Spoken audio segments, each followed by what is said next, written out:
बिस्मिल्लाहिर्रहमानिर्रहीम। अस्सलाम वालेकुम। आप लोग देख रहे हैं कुकिंग विद रिफ़त और आज मैं आपके साथ शेयर करने जा रही हूँ फ़िश करी यानी कि मछली का सालन बनाने की रेसिपी। बहुत ही टेस्टी, बहुत ही इजी और बहुत ही क्विक रेसिपी है। आप इसको किसी भी इवेंट में बनाएं, सबको बहुत ही पसंद आएगी। कुछ लोगों को फ़िश का सालन बिल्कुल भी पसंद नहीं होता, वो कहते हैं कि फ़िश के सालन से स्मेल सी आती है। तो आज हम ऐसे बनाएंगे कि जो खाएगा वो प्लेटें चाट कर ही उठेगा। जिनको नहीं पसंद वो भी टेस्ट ज़रूर ही करेगा। तो इंशाल्लाह ये रेसिपी पसंद आने वाली है। हर टिप्स एंड ट्रिक के साथ मैं आज आपसे रेसिपी शेयर करूँगी। आज हम ये फ़िश विदाउट कांटा बेहद आसान रेसिपी के साथ बनाएंगे। तो चलिए रेसिपी को स्टार्ट करते हैं और बनाते हैं मज़ेदार सी फ़िश करी। आज मैं आपको उस दरिया का विज़िट कराऊंगी जहाँ पे दो पानी मिल रहे हैं और इस पानी का जिक्र कुरान पाक में भी आया है। ये है अटक के नज़दीक बहुत ही खूबसूरत जगह जहाँ पे दो पानी आपस में मिल रहे हैं, लेकिन वो साथ साथ तो चल रहे हैं लेकिन आपस में मिक्स नहीं हो रहे। और इतनी खूबसूरत जगह है कि आप देखेंगे तो हैरान रह जाएंगे। तो इंशाल्लाह ये जगह भी आपको मैं ज़रूर ही विज़िट कराऊंगी। तो चलें, यहाँ पे मैं दिखाती हूँ कि हमने ये फ़िश इसी दरिया से मंगवाई है। तो इस फ़िश को हम करेंगे घर में ही, इसको वॉश करेंगे यानी कि इसके अंदर से ये सारी सफाई वगैरह करके इसे साफ़ कर लेंगे। और यहाँ पे आप चेक कर सकते हैं कि फ़िश को हमने बहुत ही अच्छे से साफ़ कर लिया है। और अब हम इसको लगाएंगे मसाला यानी कि इसको मेरिनेट करेंगे तकरीबन 10 मिनट के लिए ताकि इसके अंदर से स्मेल ख़त्म हो जाए। यहाँ पे हम डाल देंगे हाफ़ टी स्पून हल्दी, हाफ़ टी स्पून कश्मीरी लाल मिर्च और हाफ़ टी स्पून नमक।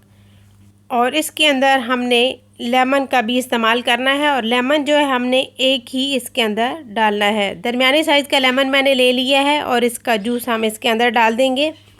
इस मेरिनेशन के साथ जब हम फ़िश को बनाएंगे तो ये इतनी टेस्टफुल बनेगी और इससे फ़िश की जो स्मेल है वो बिल्कुल भी नहीं आएगी। मेरी रेसिपी को फुल फॉलो करते हुए आपने ये रेसिपी बनानी है।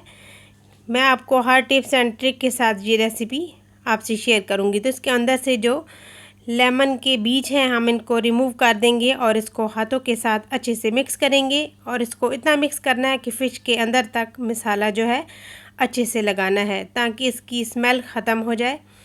हमने ये चीज़ें जो इसके अंदर डाली हैं ये सिर्फ फ़िश की स्मेल ख़त्म करनी है। और जब हम इसको रखेंगे तकरीबन 10 से 15 मिनट के लिए रेस्ट पे तो ये पानी छोड़ेगी और वो पानी जो है वो इसकी स्मेल ख़त्म कर देगा।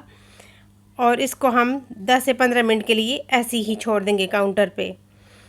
तो यहाँ पे जो है 10 से 15 मिनट हो चुके हैं और अब हमने ऑयल को गरम कर लिया है मीडियम आंच पे और फ़िश को हमने फ्राई कर लेना है। और फ़िश को हमने बहुत ज़्यादा फ्राई नहीं करना क्योंकि फ़िश जो है ये बहुत जल्दी गल जाती है। तो इसे जो है हमने हल्का सा ही फ्राई करना है। तो यहाँ पे आप देख सकते हैं कि फ़िश फ्राई हो चुकी है और अब हम यहाँ पे डालेंगे दूसरे पैन के अंदर ऑयल और इसके अंदर हम ये प्याज फ्राई करेंगे। यहाँ पे मैंने हाफ़ कप ऑयल डाल के इसे गरम करने के बाद मैंने 2 मीडियम साइज़ के प्याज ले लिए हैं और प्याज को मैंने गोल्डन कलर आने तक फ्राई कर लेना है। और प्याज को हमने बहुत ज़्यादा कलर नहीं देना, बस गोल्डन कलर आने तक हमने फ्राई कर लेने हैं। और इन प्याज को हम ठंडा करके रख देंगे साइड पे और इन्हें ठंडा करने के बाद मैं आपको बताती हूँ कि हमने क्या करना है। तो यहाँ पे उसी ऑयल के अंदर मैंने 1 टीस्पून ज़ीरा डाल दिया है, साबुत ज़ीरा, और इसे मैंने फ्राई कर लिया है। और ये है मेरे पास एक प्याज जिसे मैंने बारीक चॉप कर लिया है और इसे हम फ्राई करेंगे।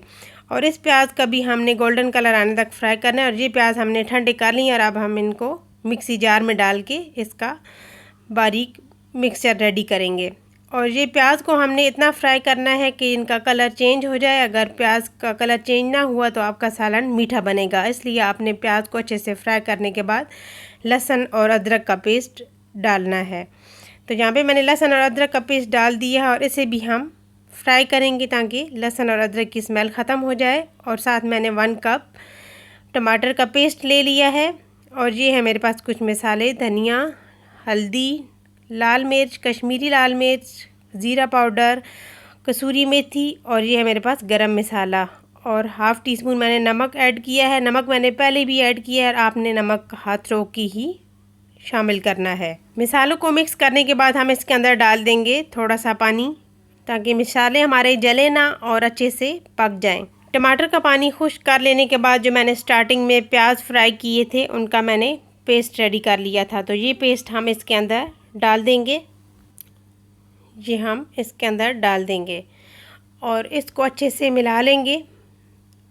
और मिलाने के बाद हम इसको 1.5 से 2 मिनट के लिए और पका लेंगे। और अब हमने इसकी ग्रेवी बनानी है, तो इसके अंदर मैं 1/3 कप पानी का शामिल करूँगी, क्योंकि ये जो फ़िश करी है जब हम फ़िश को इसके अंदर डालेंगे तो मसाला इसके ऊपर लिपटा हुआ आएगा, तो इससे हमारी फ़िश का टेस्ट और लुक जो है बहुत ही ज़बरदस्त आएगी। अगर आपने इसकी ग्रेवी पतली करनी है तो आप इसके अंदर 1 से 1.5 कप पानी का इस्तेमाल भी कर सकते हैं। तो यहाँ पे मैंने जो फ़िश फ्राई कर ली थी इसके अंदर डाल दी है, और आपने चम्मच ऐसा लेना है कि इसको बहुत ज़्यादा मिक्स भी नहीं करना, और वो चम्मच हो जिससे ये फ़िश बहुत ज़्यादा टूटे ना।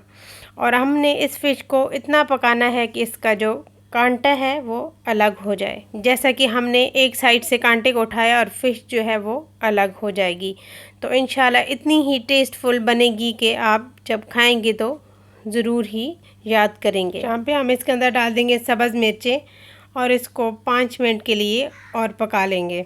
और फ़िश के अंदर आपने चम्मच इतना ज़्यादा नहीं चलाना, क्योंकि फ़िश बहुत नाजुक होती है तो फ़िश जो है टूट जाती है। और ये मैंने ग्रेटर ले लिया है एक, और एक मैंने ले लिया है नींबू, और हमने नींबू का ऊपर वाला हिस्सा जो है ग्रेट करना है। आपके पास इस तरह का फ्रेश नींबू है तो आप वो भी यूज़ कर सकते हैं, अगर पीले वाला है तो वो भी यूज़ कर सकते हैं, लेकिन आपने इसका ऊपर वाला छिलका जो है वो ही ग्रेट करना है। और आपने इसका वाइट वाला जो पार्ट है इसको नहीं ग्रेट करना, वो कड़वा होता है। और ये लेमन जेस्ट है। लेमन जेस्ट का फ़िश करी में टेस्ट बहुत ही अच्छा आता है, लेकिन ये ऑप्शनल है, अगर आप चाहें तो डालें। और मैं रेकमेंड करती हूँ कि आप जो है इसके अंदर ज़रूर ही डालें, इससे बहुत ही टेस्टफुल फ़िश का सालन तैयार होगा। इससे बहुत अच्छा फ्लेवर आ जाता है और सालन भी बहुत ही मज़े का लगता है। फ़िश को मैंने 3 से 4 मिनट के लिए कवर करके और पका लिया है। तो यहाँ पे आप चेक कर सकते हैं फ़िश हमारी रेडी हो चुकी है। मैंने फ्लेम को कर दिया है बंद, और आप देख सकते हैं कि फ़िश से इसके कांटे जो हैं बिल्कुल अलग हो चुके हैं। तो हमें फ़िश का सालन बिल्कुल ऐसे ही चाहिए था जैसे हमने तैयार कर लिया है। तो इस तरीके से आपने सारे कांटे रिमूव कर देने हैं, और रिमूव करने के बाद जो है आप इसको डिश आउट कर सकते हैं। इंशाल्लाह मेरी ये रेसिपी आपको ज़रूर ही पसंद आने वाली है, ट्राई ज़रूर कीजिएगा। तो अगर आपको मेरी ये रेसिपी पसंद आई, प्लीज़ लाइक और शेयर करना मत भूलिएगा। चैनल पे नया तो सब्सक्राइब भी ज़रूर कीजिएगा। बेल आइकन को ज़रूर प्रेस कीजिए ताकि मेरी न्यू नोटिफिकेशन आपको फ्री में मिल सके। Thanks for watching. अल्लाह हाफिज़।